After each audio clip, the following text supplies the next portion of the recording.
now live, and welcome to Mike Yarrow Peace Fellowship and the Fellowship of Reconciliation online training. And this is our first online training program, a bit of a dress rehearsal for us.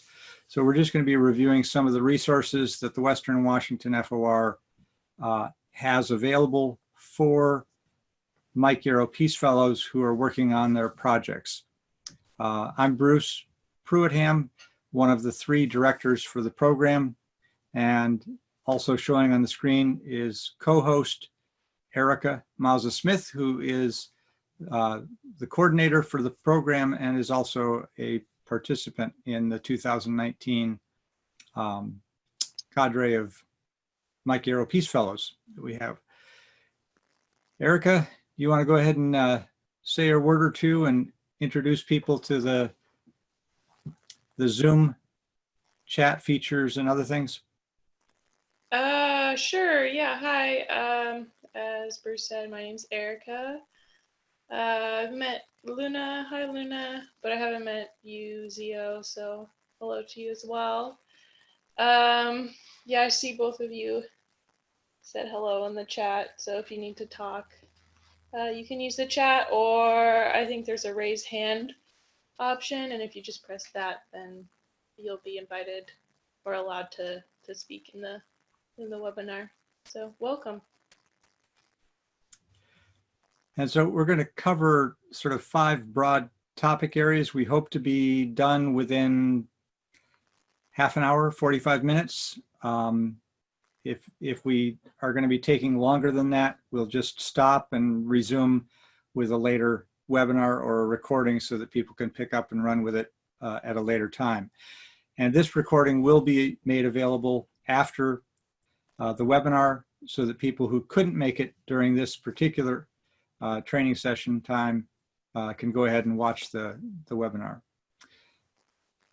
So Erica, what's our first of our 5 topics? What are our 5 things we're going to cover? Which one do you want to start with?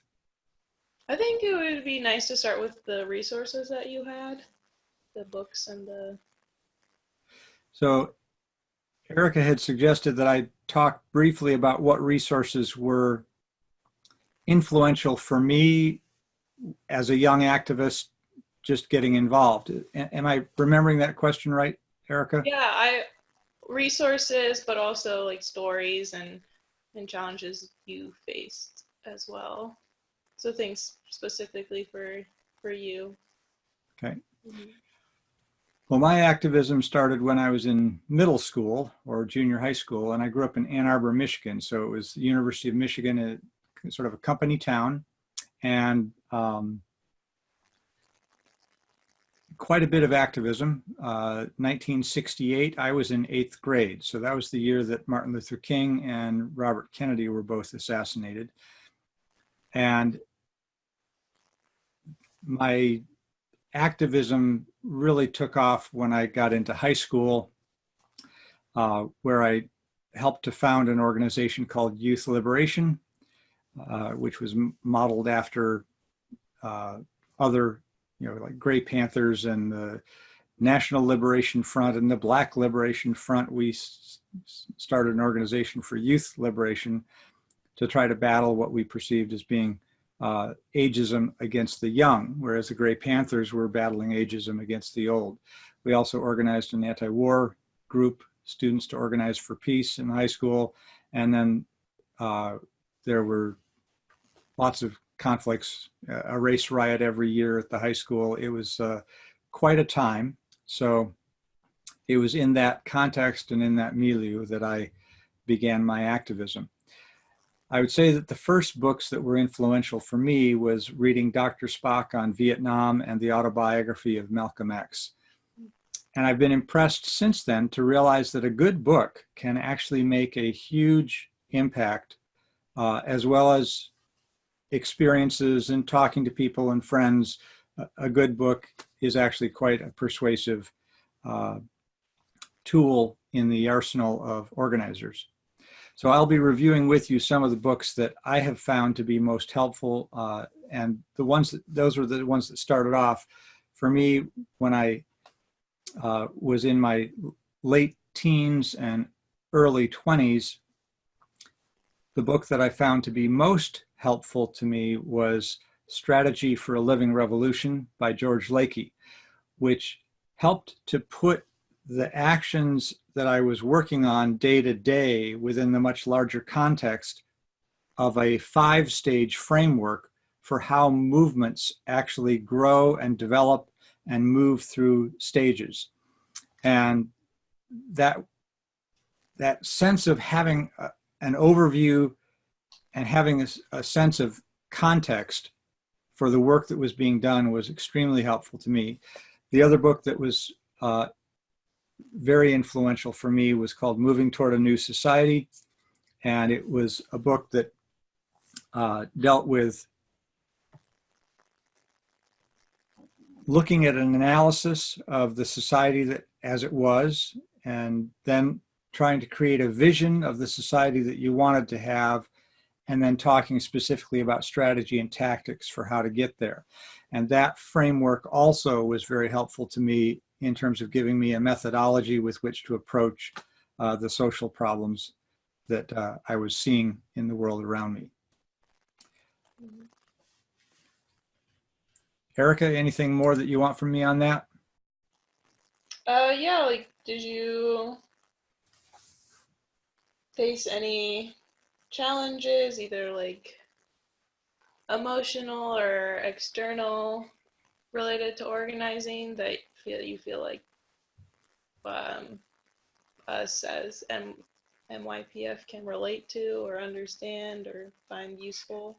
Well, many, many challenges. Ones that the MYPF could relate to, maybe some. Just going through the phase of life of being in your late teens and your early 20s, that particular phase in life is a time when I think people start to wake up and realize I can have an influence on the world and I care about things and I can make things happen. Obviously, some people more than others. I remember a professor at Seattle University talking about there are essentially 3 kinds of people in the world. There are people that make things happen. There are people that watch the people that make things happen. And the third group are the folks that say, what happened? And I felt like I wanted to be part of that first group. I wanted to be somebody who was actually making a difference in the world with my time on the planet. Mm-hmm. The overarching reality for me, which is not there for youth today, is that I grew up in the time of the draft and the Vietnam War was raging. There were 50,000 plus troops in Vietnam. And I had to decide whether or not I would resist actively or passively or seek conscientious objector status or what. And so I organized a small group of my peers, all boys, you know, about to be men, but we met regularly to try to figure out for each of us what our position would be. And we did a number of exercises. One we called the witness chair, where somebody would get in the middle of the room and everybody else would sort of grill that person as if you were in front of a draft board about their position and the ethics of it. So through that experience, we found, you know, a lot of camaraderie and helped us to refine our own thinking about the ethics that we were trying to wrestle with for a very important decision. We were 17 years old, you know, turning 18, and most of us decided to not register, but that's just sort of where it went. But that was definitely a challenge because it was hanging over our head like the sword of Damocles. Always present, always worried about it. Mm-hmm. Great. So the risks of activism were present.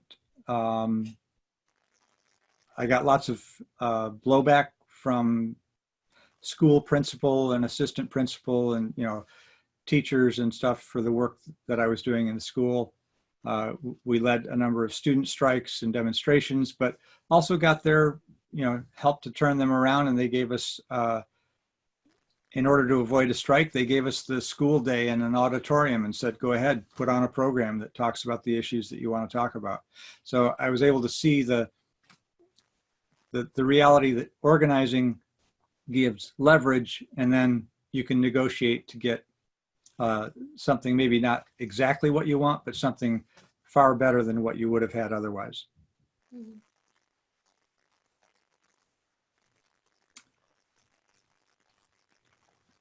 Maybe I should go on to the resources that I would recommend for people. Book and online is what I'm going to focus on. And of course, there are a whole plethora of good resources out there. And some of that depends on what you are feeling that you need. So for those of you who are attendees, if you can put into the chat message what it is that you want to, are there resources that you're particularly interested in? I can try to focus my attention on those, sort of felt needs for resources. But let me start with some of the books that I think are fairly key for personal nonviolence and interpersonal nonviolence. The first one being Nonviolent Communication, which is a Bible put together by Marshall Rosenberg. He is now deceased. He is a psychologist in the Bay Area. And actually, this is a book that was written by Gracie Lyons, who in the foreword says, thank you to Marshall Rosenberg because I learned the basic techniques from him that are in here. Well, this book was popular in the early 1970s, and that was before nonviolent communication had been developed by Rosenberg at all. So these, same people are keeping at it and developing the theory and the techniques and methods. The other one that I would recommend is more for group facilitation. There are a lot of good resources out there. Probably the easiest one to read, there's two, Barrett Lakey, Meeting Facilitation, the No Magic Method. If you Google that, you'll pull it up right away. And then Janice and I wrote an article for an FOR publication back in the mid-'80s. And the thing that was unique about the publication that we did, or the article that we did, is that we talked about why do you have a meeting, and trying to encourage people to have fewer meetings, and to accomplish the things that you want to accomplish with a meeting, try to accomplish it in another way. And only if you really need a meeting should you hold a meeting. And then if you do it, you should do it well so that it doesn't burn people out, basically. One of the things that this facilitator's guide is really good because it has a whole bunch of exercises in it. So one of the things that was very influential to me as a young activist was getting training in nonviolent direct action. And that's one of the reasons that I'm passionate about doing that now as an adult with other young people, is that it had a great impact on my life. I had a week-long training in New York City with the War Resisters League. And let me... Theo has a question about that article. They want to know, where can we find that article? I think the one about... The article that Janice and I wrote, I'll get to that when I get to the FOR resources, because we've got it in our database of books, PDFs, articles, etc. It isn't well organized, but it's searchable. So I'll show you that, and we'll get you credentials or permission so that you can get into the database and start working with that. We're still working on developing the outlines and the contours of that, but yeah, that's the no magic method. If you put into Google Barrett Lakey No Magic Method, you will pull it up. It's been cited all over the place. And Barrett Lakey is the former wife of George Lakey. George Lakey was the author of the book that I mentioned that was highly influential to me. And that one has been reprinted. It was in the 70s, I think 74 or 75. It was called Strategy for a Living Revolution. And it was reprinted in the mid-'80s as Powerful Peacemaking. And that one also is available, with from Amazon, etc. The War Resisters League printed this particular publication, and now I'm giving you ones that are more directed at how to develop a campaign or how to develop a nonviolent action series of actions, into a campaign or nonviolent organizing more generally. And the Handbook for Nonviolent Campaigns is also an excellent one. This one's put out by the War Resisters League, and it's fairly recent, so it's good. One of the classics is this Resource Manual for a Living Revolution. And this was folks that put together, along with George Lakey in the Philadelphia Life Center back in the 70s. We're doing a lot of nonviolent training, and this is filled with exercises and things that are helpful, not only for direct action, but also for facilitating groups, also for living in communal households, also for starting alternative institutions. So it's a very, and also personal peer counseling, one-on-one support for each other to try to deal with all the trauma and the hardship that we have, and be supportive. The current environment is, I think, marred by what's called the calling out culture. And that was true back with, where did I put it? Anyway, the constructive criticism book. That was out because there were people trashing each other all over the place on the left in the progressive circles, saying you're not politically correct for this and that and another thing. And it was done without heart. So that book was an attempt to try to rein that in, as was the nonviolent communication.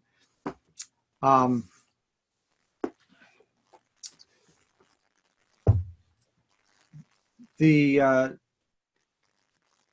other books that I think, there's some theorists that I think would be very helpful, and I'm going to come back to a couple of really good resources that I think would be helpful. So let me,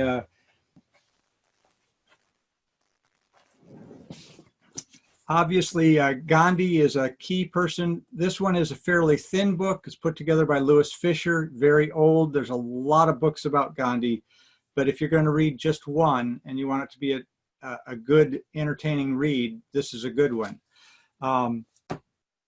There's also one that was put together by former FOR Executive Director Richard Dietz, also fairly short and highly recommended by Coretta Scott King. So, if she recommends it, then I think it is worthy of note.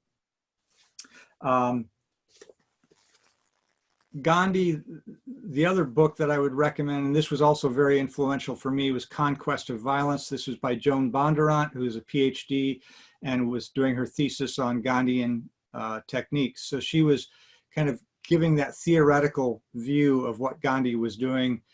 This is, I think 2 decades after his death, so it was with a retrospective, but very helpful.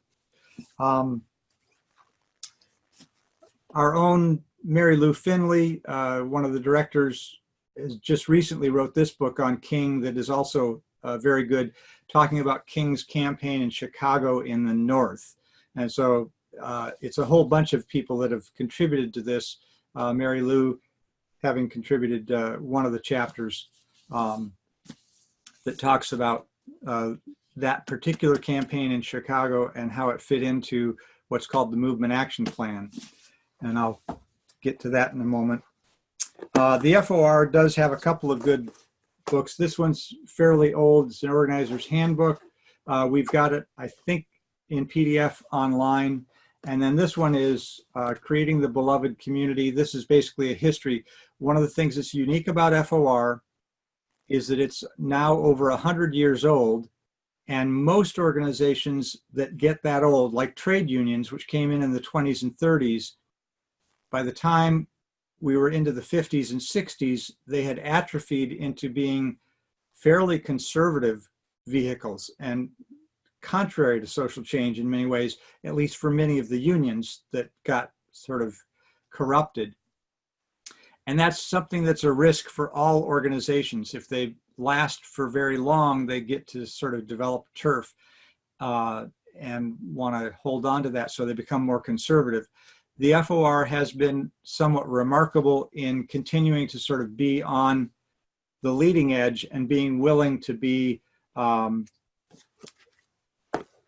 of avant-garde, even though it was a long-standing organization. So I talked about the book that the chapter that Mary Lou Finley wrote. This was in a book called Doing Democracy, and it's called The Movement Action Plan. I would say that this is a follow-up to what George Lakey had in terms of a five-stage framework. Bill Moyer, who was a colleague of George's, put together into an 8-stage framework that has tremendous insights. As a matter of fact, it was even quoted by Glenn Beck as being one of the masterminds of the left, and that the right wing should be learning from the left in this regard, because it was so well developed. These 8 stages are something that we want to give you more tools to learn about and to be able to utilize.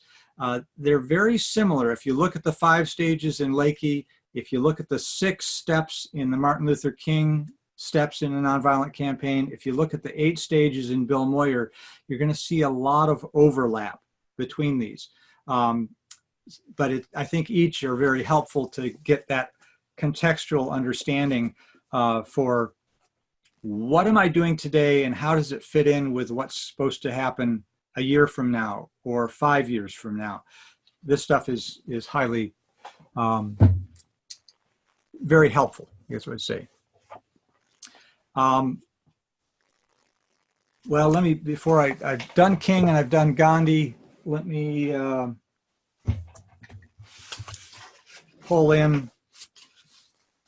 This one's a very short book by Gene Sharp, How Nonviolent Conflict or How Nonviolent Struggle Works. So if you have something that's really short, this would be a good introduction. But Sharp is one of the key theoreticians. In the 1950s, he was a draft resistor in the Korean War and had a pacifist philosophy throughout his life for himself, but saw that he's basically the kind of the person that started the term of strategic nonviolence, which would be something where you say people who would engage in a nonviolent movement or a nonviolent campaign don't have to abide by a personal philosophy of nonviolence. They just need to understand that it works, that it's more effective in battling a military superior power. It's better to use nonviolence. And he put together a 3-part trilogy in the early 70s. This is the 3rd part of this, called The Politics of Nonviolent Action. The 2nd part was called The Methods of Nonviolent Action, in which he detailed 198 methods that he had seen exhibited in various struggles that he had been studying as a scholar where nonviolence was used. That has led to a plethora of new tactics that are still developing, because a lot of the new technology opens up opportunities for new tactics, things like flash mobs that, you know, they're not in the list of 198. But Sharp didn't mean these to be an exclusive or exhaustive list. He just wanted to show people it wasn't just marches and protests. There was a lot to that. But his theory is extremely helpful. This is the 1-volume compendium of that 3 volumes. So you can either do the full Monty with 3 volumes, you can do the 1 volume, or you can do the just really short Cliff's Notes version. But I would recommend that you get into Gene Sharp in some way. Now that led to the mass movements, mass protests of the civil rights movement from King and from Gandhi and the anti-war movement. Sharp then headed the nonviolent theory in another direction with strategic nonviolence. And that was picked up by other movements like the AIDS movement, which was engaging in disruptive tactics in order to get publicity and to get a mass base, to get the issue out in the public sphere and get people to support their position. And that was in contrast to the community organizing that was made most famous by Saul Alinsky, who in the 60s, sort of late 50s, 60s, and early 70s, he's the founder of groups that are called ACORN, the Midwest Academy. This is known as sort of structural organizing, as opposed to protest organizing or mass action protest organizing. And I introduced Alinsky, but he has a chapter in here on Rules for Radicals where he talks about means and ends. And of course, Gandhi was very big into talking about means and ends because it's critical to the whole debate about nonviolence versus violence in terms of the methods that we choose. Basically, Saul Alinsky took a Machiavellian approach. I'll use whatever means I think are necessary and will work to accomplish the end that I want. And if the end is really good, I'm willing to use just about any means. Gandhi would differ with that. Not only in terms of that it is higher risk of moral corruption, but also because he would argue that it's not as effective, that you don't end up with a mass populace that has a higher level of moral integrity to move forward into the new society. You've now trained a bunch of people to lie, cheat, and steal as part of your movement to get where you want to go. So some interesting philosophical debates in that regard. This book, if you're not going to read anything else that I recommend, would be the one that I would urge you to read, and that's called This is an Uprising by Paul and Mark Engel. Only about 3 years old, but what they did is they took Alinsky-style community organizing, what they called structural organizing, and they combined it with the actions that were occurring in the civil rights movement with King. And they said, you know what, we actually can merge these. It's not either or, it's both. And they bring out Sharp and they bring out Otpor, which is the Serbian group that took down Milosevic in the late 90s, early 2000s. And they tell lots of different stories about movement struggle, and they place it in the context of the integration of the theory. And it's an excellent book. It's just gives lots of history and lots of good theory in a very readable format. So this would be my top choice. Otpor went on to, you'll want to read about Otpor if you haven't, and there's a lot of material that's been developed, but they developed this curriculum for what they call Canvas, which Center for Applied Nonviolent Struggle or something like that.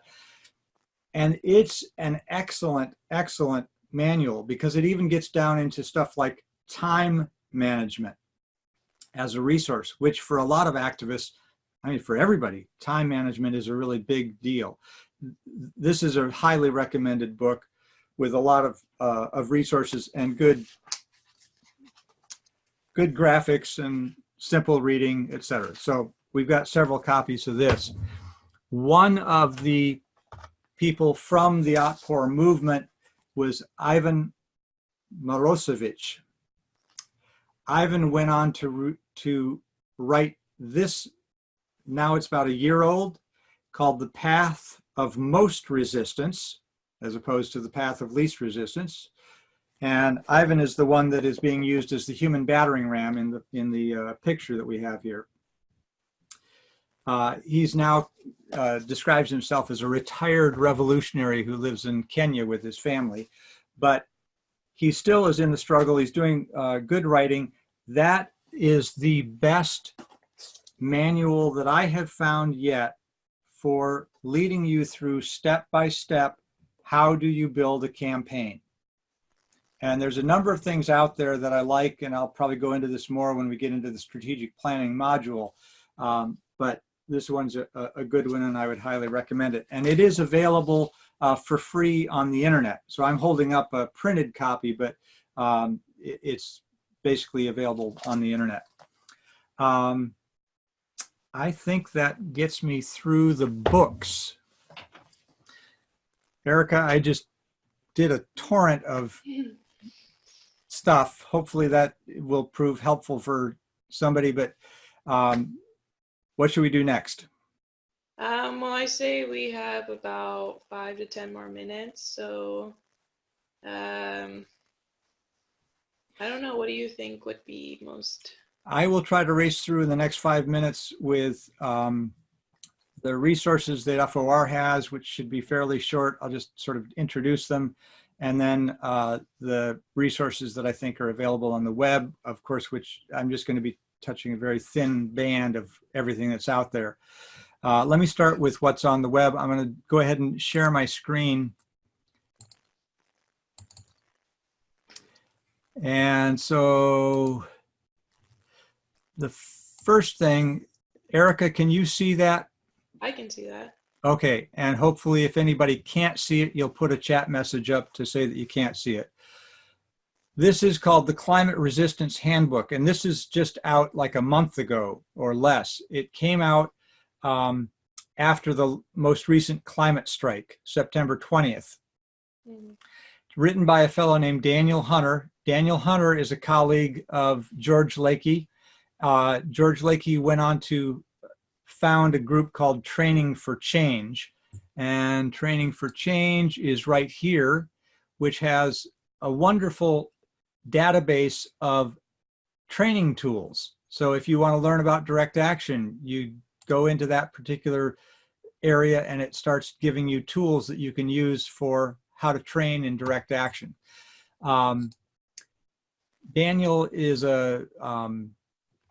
has some other books where he's written examples of campaigns that he's run, local campaigns that are also very good. But I would recommend this because it's directly aimed at giving the lessons of 4 decades worth of nonviolent organizers to the youth who are working on climate resistance, and incorporates the movement action plan of Bill Moyer, incorporates the 5 stages of Lakey, et cetera, plus very practical things.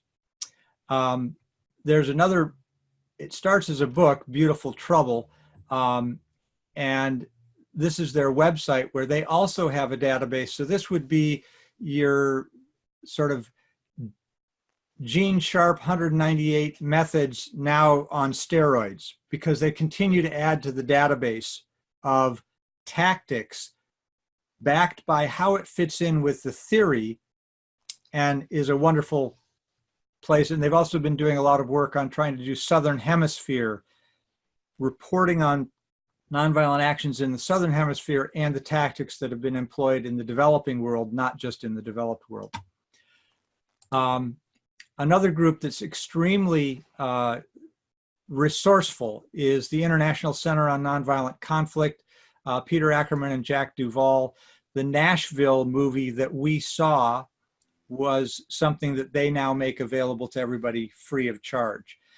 They have a plethora of resources, including some free courses. They've got a 10-hour course on what they term civil resistance, but it has most of the academics who are studying nonviolent social theory or social movement development theory, giving quick sort of 5-minute modules on this stuff. It's very, very good. And I think we might use some of that for the online training. I've already covered the Training for Change. People's Hub is something that's local. It's on Bainbridge Island. One of the former peace activist trainees and then was an assistant trainer, Dante Garcia, is on staff here. This is sort of a skills bank, basically. If people who have skills in a certain area sort of put in their thing and say, here, I can do this, or I can teach this. And so you've got a database where you can say, well, I need to learn about this. You can find somebody that knows that skill and get some help with it. So I won't go into it in detail. Historically, we are under-reporting or under-recognizing how many nonviolent direct actions there have been throughout history and across the globe.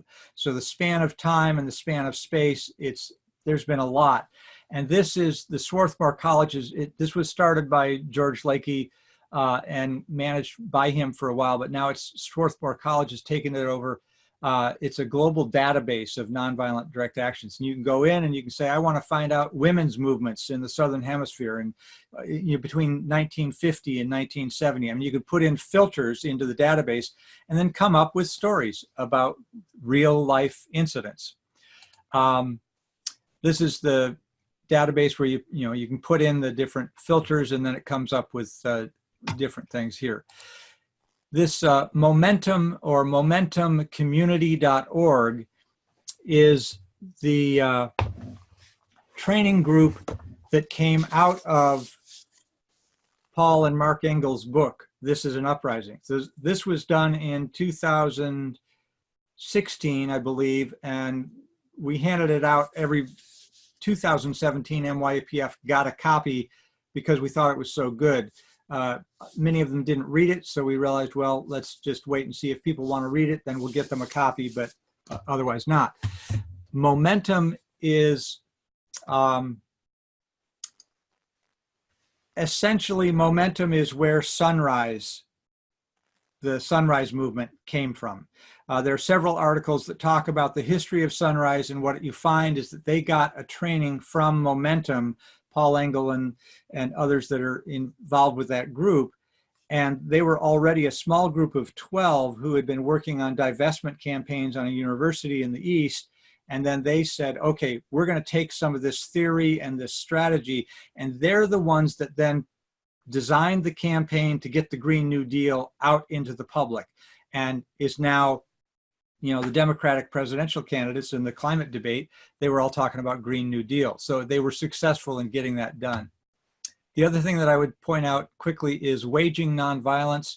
It is a news magazine, FOR, Meta Center on Nonviolence in San Francisco, War Resisters League. A number of the nonviolent direct action groups across the country have sort of coordinated on putting together a joint nonviolent e-zine.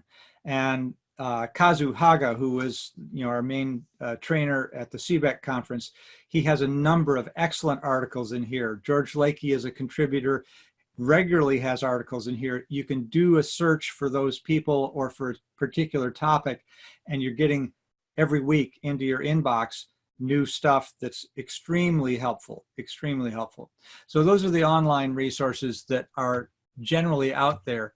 For the FOR specifically, we have, this is what you're seeing here is Office 365. So it's a Microsoft suite of applications. The heart of it for us that we would want to show you is Teams and SharePoint. Teams is probably the main thing that I think you might benefit from. And this is a fairly recent development in Microsoft's suite of software.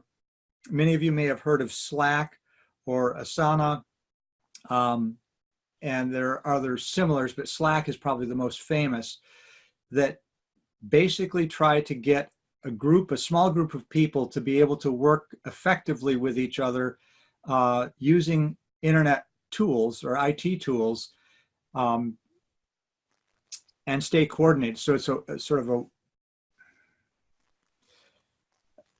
a safe space, a small group meeting space in the cloud for people to do stuff. So let me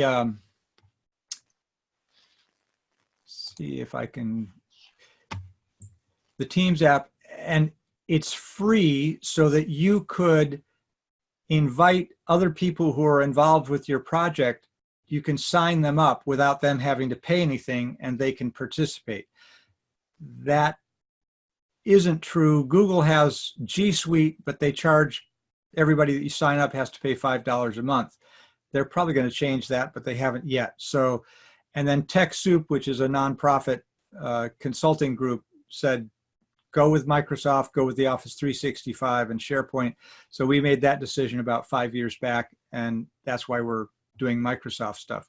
There is no pure choice in this, but this is what we've got. And it's fairly exciting because it's a lot easier to use than some of the prior versions of this.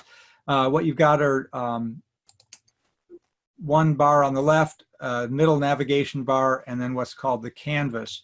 So for example, If you want to share documents, you set up a team, create the team, and then like we've got the MYPF, we've got a CBEC committee. This is for FOR purposes.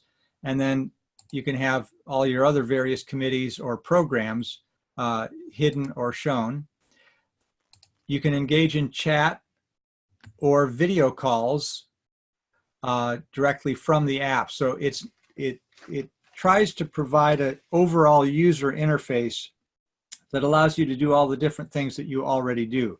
So instead of doing a Zoom call, you can just come in here and let's see, I'm getting.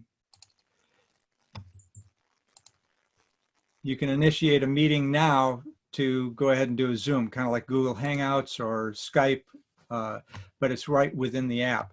You can send a message to your entire team, so that's like a listserv, or you can type @ and the person's name and then send that individual an email message, but it can be available so that everybody on your team can see the thread. If you want to work on a document, you go to Files, and you can then pull up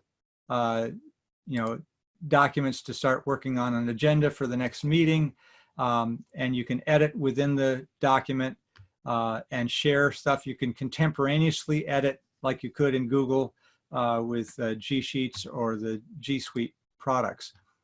So that's just that part of it. There's also Teams synchronizes with or lays on the top of SharePoint, which is an even more fully developed suite of tools. And let me show you that very briefly. Just as a time check, it is 7:46. All right. Thank you, Erica. Mm-hmm. So here we have the SharePoint. This is the internal website. It's not a public-facing website. It's the internal website. And from here, we can set up subsites. So we've got different programs, and Teams is replacing that. So mostly what we've been using it for so far is document storage, but it's a full-featured suite that is intended for like for Fortune 500 companies. So it's got that kind of capability, but it's scaled so that you can scale up or scale down as you need to. That's probably as thoroughly boring as I can possibly be to start getting into the technicalities of these things. So let me stop the share and see if there are any other questions or comments in the chat space. Erica, do we have anything else? Janice has a message about a DVD, A Force More Powerful. Yes. You want to mention that? A couple of the books that I missed. One is a book called A Force More Powerful. The Nashville movie that we saw was out of the 6-part PBS series that was done by these folks, Peter Ackerman and Jack Duvall, who started ICNC. And we have the DVDs available. So if you want that, that's also very good. And then most recently has been research done by political scientists Erica Chenoweth and Maria Steffens. And this is where we actually have scientific political science, but these folks are studied in how to do statistical analysis correctly. And they designed the study very carefully to do that, to look at essentially the last 100 years.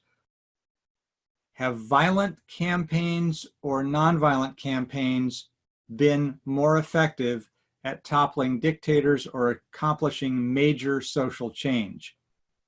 And what they found was the nonviolent campaigns were twice as effective as the violent campaigns.